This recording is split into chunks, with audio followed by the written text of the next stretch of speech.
মুসলমানরা সিন্ধু বিজয় করলে সিন্ধুর পরাজিত রাজা দাহিরের স্ত্রী রানীবাই যৌহব্রত পালন করেন। আসসালামু আলাইকুম, নেচার অ্যান্ড হিস্ট্রিতে স্বাগত জানাচ্ছি। 712 খ্রিস্টাব্দে মুসলিম সেনাপতি মোহাম্মদ বিন কাসিম সিন্ধু আক্রমণ করেন এবং জয়লাভ করেন। তৎকালীন সিন্ধুর রাজা দাহির পরাজিত ও নিহত হন। এই যুদ্ধে রাওয়ার দুর্গের পতন হলে রাজা দাহিরের স্ত্রী রানীবাই অন্তঃপুরে অন্যান্য নারীদের নিয়ে অগ্নিকাণ্ডে আত্মাহুতি দিয়ে জৌহর ব্রত পালন করেন।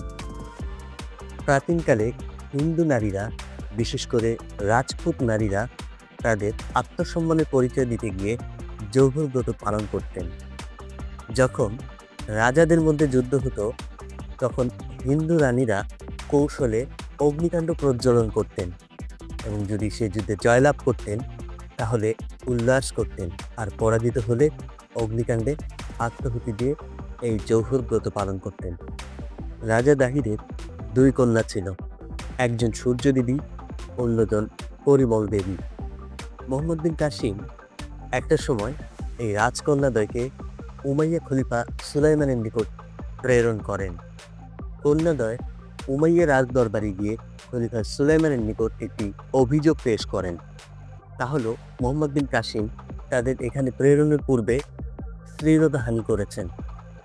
একথা শুনে খলিফা সুলাইমান অত্যন্ত রাগান্বিত হলেন এবং তিনি মোহাম্মদ বিন কাসিমকে উমাইয়া দরবারে হাজির করার জন্য নির্দেশ দিলেন এবং তাকে স্বাভাবিকভাবে রাজদরবারে নিয়ে আসলে হবে না। সুলাইমান আদেশ করলেন যে তাকে লবণ মিশ্রিত গরুর চামড়ার থলিতে পুড়ে যাতে রাজদরবারে নিয়ে আসা হয়।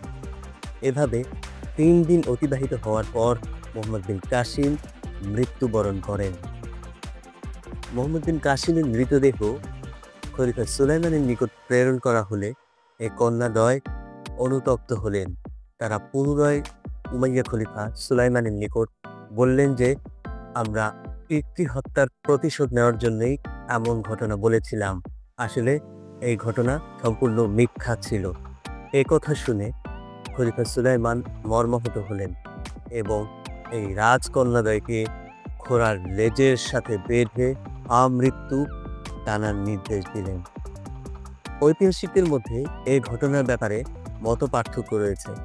কেউ কেউ বলেন উমাইয়া খলিফা সুলাইমানের সাথে পূর্বাঞ্চলীয় গভর্নর হাজ্জাজ বিন ইউসুফের শত্রুতা থেকেই খলিফা সুলাইমান মোহাম্মদ বিন কাসিমকে রাজদরবারে ডেকে পাঠান এবং সেখানে তাকে হত্যা করা হয়। আজ এ পর্যন্তই। ভিডিওটি ভালো লাগলে চ্যানেলটিকে সাবস্ক্রাইব করে দিবেন। ধন্যবাদ সবাইকে।